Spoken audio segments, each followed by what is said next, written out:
Selamat hari Rabu, jemaat yang kekasih. Berjumpa dengan firman Tuhan kita pada ibadah keluarga 2 September 2020 yang pembacaan firman Tuhan kita tadi dari kitab Kidung Agung pasal yang kedua pada ayat yang ke-16 sampai dengan ayat yang ke-17. Nah, jemaat yang kekasih, kitab Kidung Agung ini adalah jenis kitab puisi cinta, saya katakan. Kitab Kidung Agung terkenal satu-satunya buku yang sangat romantis di dalam Alkitab. Nah, kitab Kidung Agung ini dia mencerminkan kisah. Kalau kita baca, dia mencerminkan kisah percintaan sebagai lambang hubungan antara Allah dengan umatnya.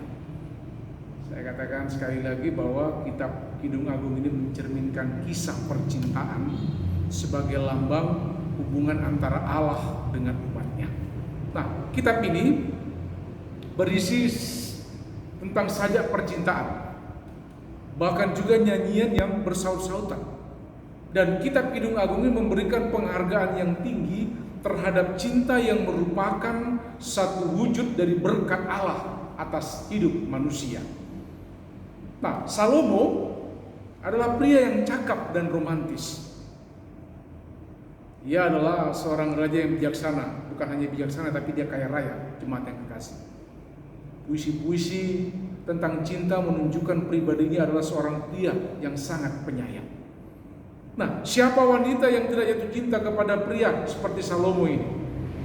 Nah, Yesus adalah pengantin pria yang lahir dari keturunan Salomo. Tapi dia melebihi Salomo dalam segalanya.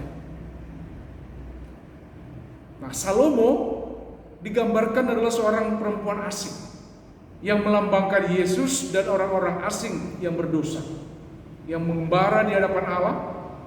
Dan kita ketahui bahwa pada masa muda Salomo ini dia mencintai wanita itu lebih daripada wanita lain.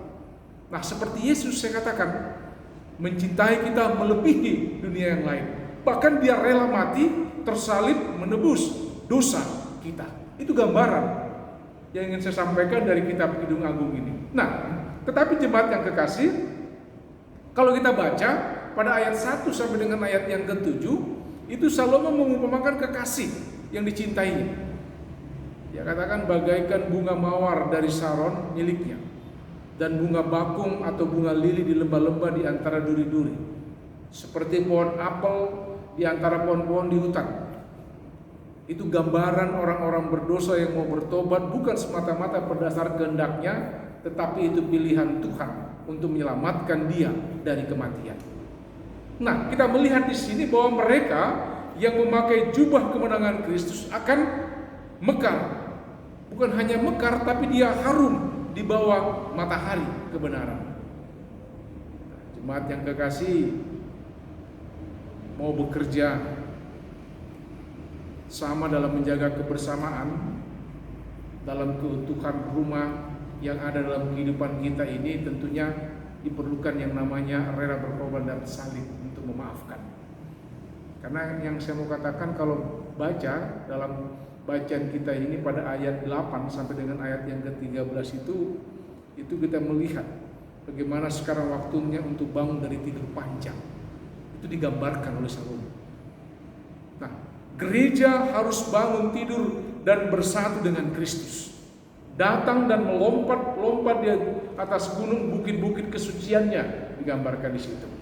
Nah, apa yang dimaksudkan di sini bahwa Yesus akan menghalau semua masalah dalam kehidupan kita, agar kita dapat melihat betapa indahnya kasih Allah dalam kehidupan kita.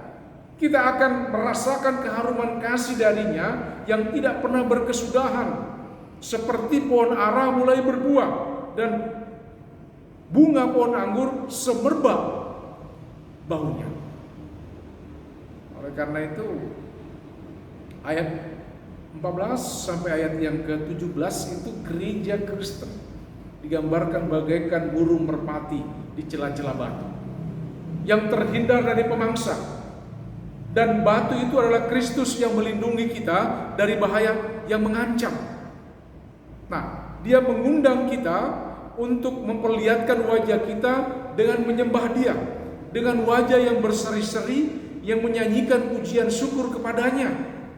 Nah, itu gambaran pada ayat yang ke-14 sampai dengan ayat yang ke-17. Nah, tetapi jemaat yang kekasih, semua orang berdosa dikatakan kembali untuk minta pertobatan kepada Tuhan sebelum angin senja itu merebus bayang-bayang yang menghilang. Nah, Salomo dalam konteks ini dia memanggil kekasihnya. Lihatlah, musim dingin telah lewat, hujan telah berhenti dan sudah berlalu. Di ladang telah nampak bunga-bunga, timbullah musim memangkas, dan seterusnya. Nah, itu suatu gambaran-gambaran puisi yang indah yang Salomo ciptakan, yang tentunya puisi-puisi itu adalah gambaran-gambaran akan kehidupan kita sebagai umatnya, dan bagaimana gambaran Tuhan yang memelihara akan kehidupan kita dalam karya Dia. Nah, oleh karena itu, cinta yang tulus harus ada dalam kehidupan kita. Dengan kata lain, sebenarnya selalu mengatakan kita ini harus tetap mencintai tulus, yaitu Kristus. Karena memang di zaman sekarang ini, apakah masih ada orang yang cinta dan tulus seperti sekarang ini? Tentu saya mengatakan masih ada. Dalam hal tanda kutip ketika dia mengikut Kristus. Nah, hanya saja mencari orang yang tulus, mencintai itu sangat sulit, jemaat yang kekasih. Nah, kalau kita mau mencintai seseorang dengan setulus hati, percayalah, cepat atau lambat kita juga akan mendapat sosok yang tulus. Itu yang dikatakan. Nah, untuk membuktikan ketulusan hati seseorang, tentu ada beberapa hal. Dia harus mencintai tanpa ada syarat.